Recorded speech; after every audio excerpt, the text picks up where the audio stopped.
लीजिए सुनिए जयशंकर प्रसाद की लिखी कहानी गूदड़ साईं। वाचन समीर गोस्वामी का है। साईं ओ साईं, एक लड़के ने पुकारा। साईं घूम पड़ा। उसने देखा कि एक 8 वर्ष का बालक उसे पुकार रहा है।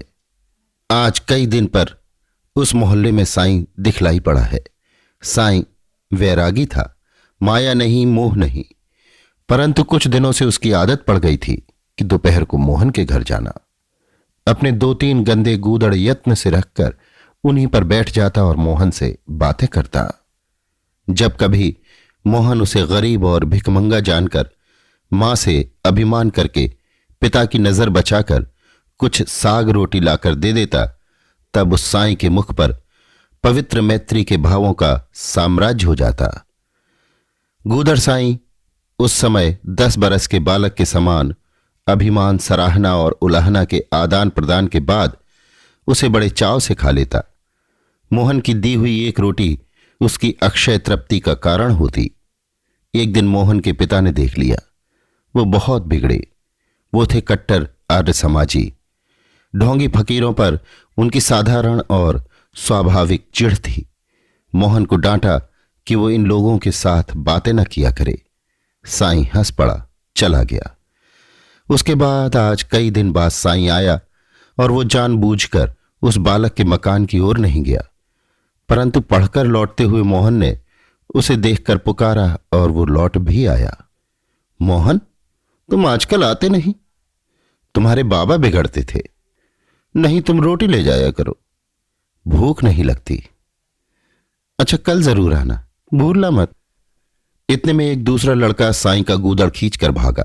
गूदड़ लेने के लिए साईं उस लड़के के पीछे दौड़ा। मोहन खड़ा देखता रहा। साईं आंखों से ओझल हो गया।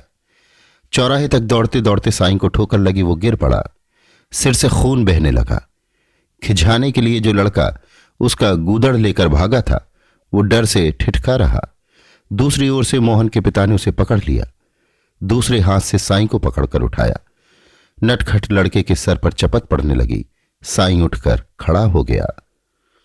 मत मारो, मत मारो, चोट आती होगी, साईं ने कहा और लड़के को छुड़ाने लगा। मोहन के पिता ने साईं से पूछा, तब चीथड़े के लिए दौड़ते क्यों थे? सिर फटने पर भी जिसको रुलाई नहीं आई थी, वो साईं लड़के को रोते देखकर रोने लगा। उसने कहा, बाबा, मेरे पास दूसरी कौन सी वस्तु है जिसे देखकर इन राम रूप भगवान को प्रसन्न करता? तो क्या तुम इसलिए गूदड़ रखते हो? इस चीथड़े को लेकर भागते हैं भगवान, और मैं उनसे लड़कर छीन लेता हूं, रखता हूं, फिर उन्हीं से छिनवाने के लिए, उनके मनोविनोद के लिए।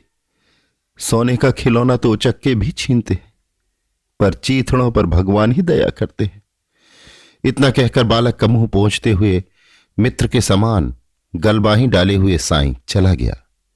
मोहन के पिता आश्चर्य से बोले, गूदड़ साईं, तुम निरे गूदड़ नहीं, गुदड़ी के लाल हो।